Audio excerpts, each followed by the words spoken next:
The first thing we're going to talk about is Steph Curry and the Warriors. So they win all 3 games this week. They win on Monday against Portland by 10.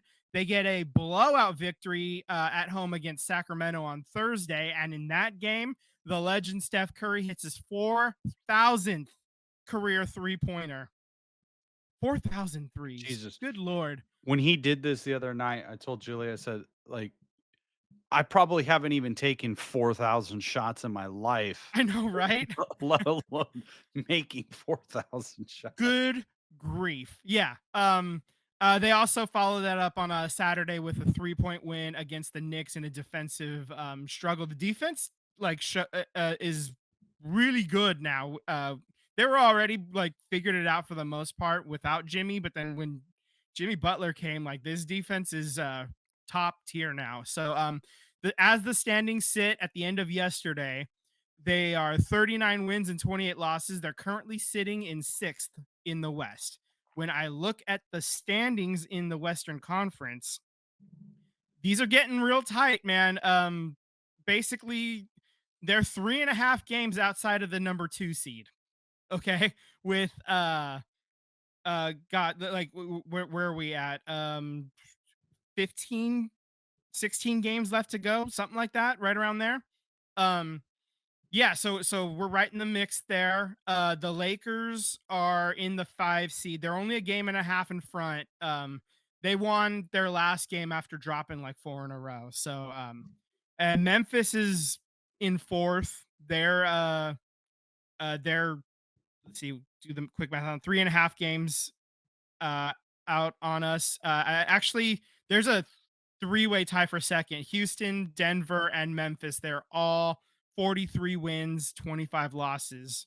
So Yeah, realistically, if man, we can beat Denver tonight, we would see the Warriors wouldn't jump the Nuggets with this win, but we would see the Nuggets fall, and that'd be pretty yeah, the Nuggets would fall to the 4 seed, right. presumably. Um, yeah, and I mean you're only 3 games back in the loss column too. So the Warriors do have that game in hand over all of the teams that are ahead.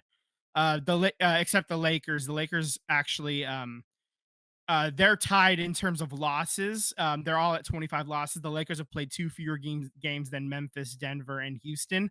So they're only at 41 wins and 25 losses. Right. So the Warriors are 3 games back in the loss column. That's very doable still. It's not going to be easy, but it's not impossible. Like we've seen bigger comebacks before, especially if you're playing these teams coming up, right?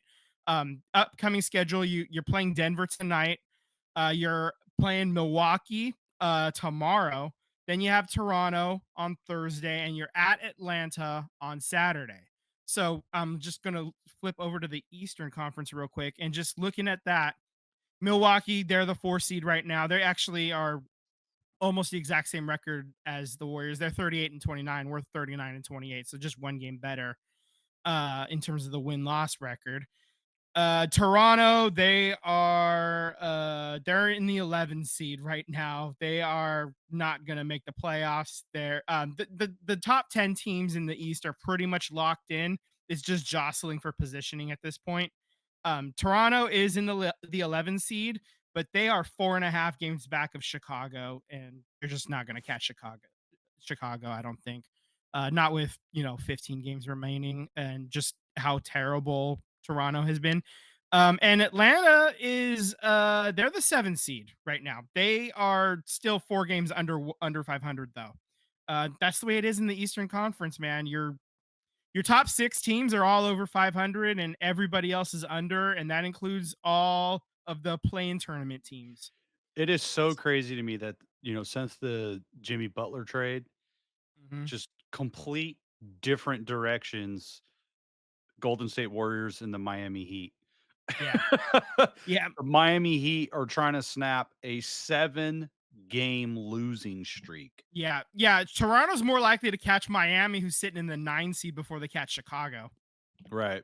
You know, Um, I wanna a little impromptu, is this, did the Warriors strike gold, or is this, fool's gold with the defense being this highly rated. What are they, number 2 in the league since the trade? I think they came together and they've played. I mean, you would expect it to take some time to integrate, and but they've it's been almost seamless adding Jimmy in, especially when Jimmy plays. I don't think they've lost that one game that they've lost since he's come over. Man, he didn't play that game. That was the Philly game, right? So yeah. So as far as the number two rated defense, I don't I don't know if they're quite that good, but like overall, is it? But if you're they were a top 10 defense before Jimmy. I think with Jimmy they become a top 5 defense. They've been playing as the number 2 defense. So if you would have told me they would have jumped from 10 to 5, I'd have said that's exactly what I would have expected.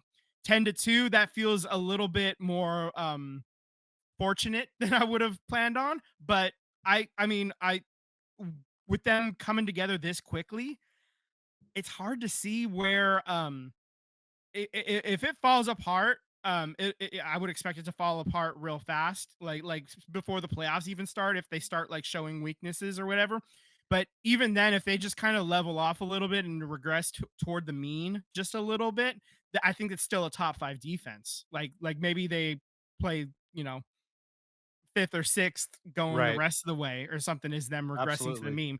to the mean. But yeah, that's what I expect. What I kind of expected. Because he's a great 2-way player. He hasn't really been doing much offensively though Yeah, recently. he's So not really scoring. What did he do, 10 points the other night? yeah, it's been. I think I read an article. It was like 12 points, 7 points, 10 points the last few games.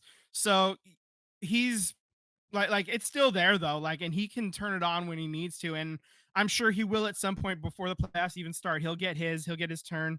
But God, it's so nice to be cheering for like an exciting team and a reason to watch again, man. That's really what I'm the most excited about. And the lockdown defense that they played on the Knicks, that game spoke more to me than the Sacramento or the Portland game this past week. I'll tell you that. That was a very impressive win. I caught the end of it. I was off doing family friend things, but I was able to get home in time and catch like basically the last half of the fourth quarter, and just uh like Gary Payton, with a couple of blocks at the end there, like Steve Kerr opting to go with Gary Payton like in that closing five as well.